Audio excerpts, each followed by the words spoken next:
বছরে ৩৬৪ দিন অপমান, নির্যাতন, লাঞ্ছনা, গঞ্জনা এগুলো করার পর ৮ই মার্চ এসে ওমেন্স ডে পালন করাটা প্রচণ্ড হাসি পায়।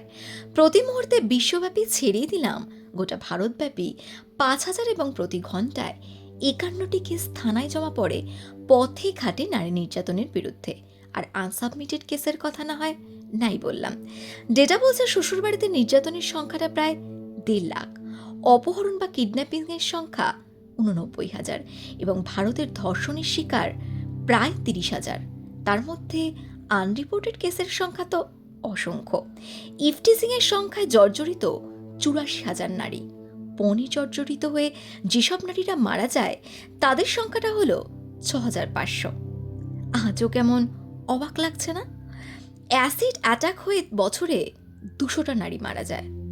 নমস্কার, আমি সোনালি, আপনাদের হোস্ট। সোনালির পডকাস্টে স্বাগত সকলকে। আমি জানি মানসিক স্বাস্থ্যের চ্যানেলে এসব ডেটা কেন দিচ্ছি এটা অনেকেরই মনে হতে পারে। তাদের উদ্দেশ্যে বলি, এই ডেটাগুলো আমার মন করা নয়, এটা এনসিআরবির রিপোর্ট বলছে।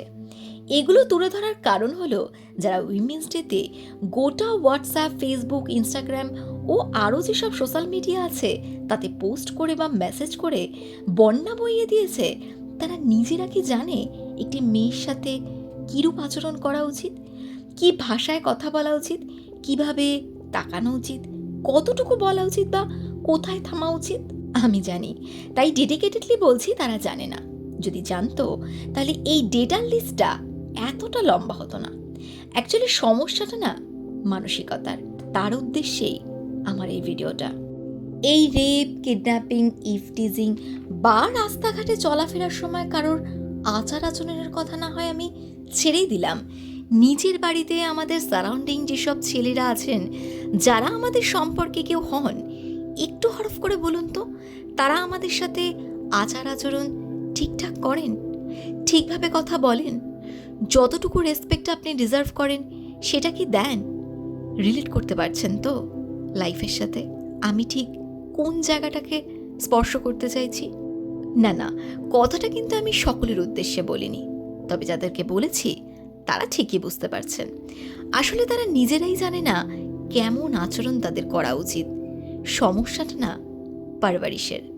সমস্যাটা ছিল, আর আজ এই প্রগতিশীল যুগে পৃথিবীর মানুষ যখন চাঁদ ছুঁয়েছে তখনও আছে। হয়তো 7G 8G যখন লঞ্চ করবে সেদিনও থাকবে। কারণ সমস্যাটা হলো মানসিকতার, সমস্যাটা একটা চিন্তাভাবনার। তাই সমস্যাটা চিরাচরিত। নারী কোনো পণ্য সামগ্রী নয় যে তাকে যা তা যেমন তেমনভাবে ব্যবহার করা যায়। নারী শুধুই ভোগের বস্তুও নয়, নারী শুধুই বংশবিস্তারের যন্ত্র নয়, আবার নারী কোনো আত্মবিহীন জীবন্ত পুতুলও নয়।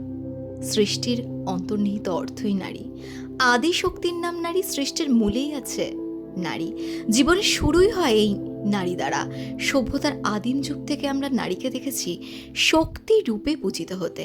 কারণ নারী যে মহামায়া, নারী যে গর্ভধারিণী মা, আর এই সমস্ত মায়া মমতার আচ্ছাদনের নিরিখেই আছে এই নারী। তাই ৩৬৪ দিন এত নোংরা মানসিকতা না রেখে ৮ই মার্চ গলা ফাটিয়ে উইমেন্স ডে পালন না করে ৩৬৪ দিন কীভাবে ভালো আচার আচরণ, রেসপেক্ট করা যায় সেটা শিখলে আলাদা করে ৮ই মার্চ আর গলা ফাটিয়ে উইমেন্স ডে পালন করতে হবে না। যেখান থেকে শুরু সেখানটাই যদি ডিসরেসপেক্ট করা হয়, তাহলে সে যত বড়ই ব্যক্তি হোক না কেন, তার ধ্বংস কিন্তু নিশ্চিত। স্বয়ং ভগবানও সেটা রুখতে পারবে না। ভিডিওটা পোস্ট করতে একটু দেরি হয়ে গেল। ভালো লাগলে সঙ্গে থাকবেন।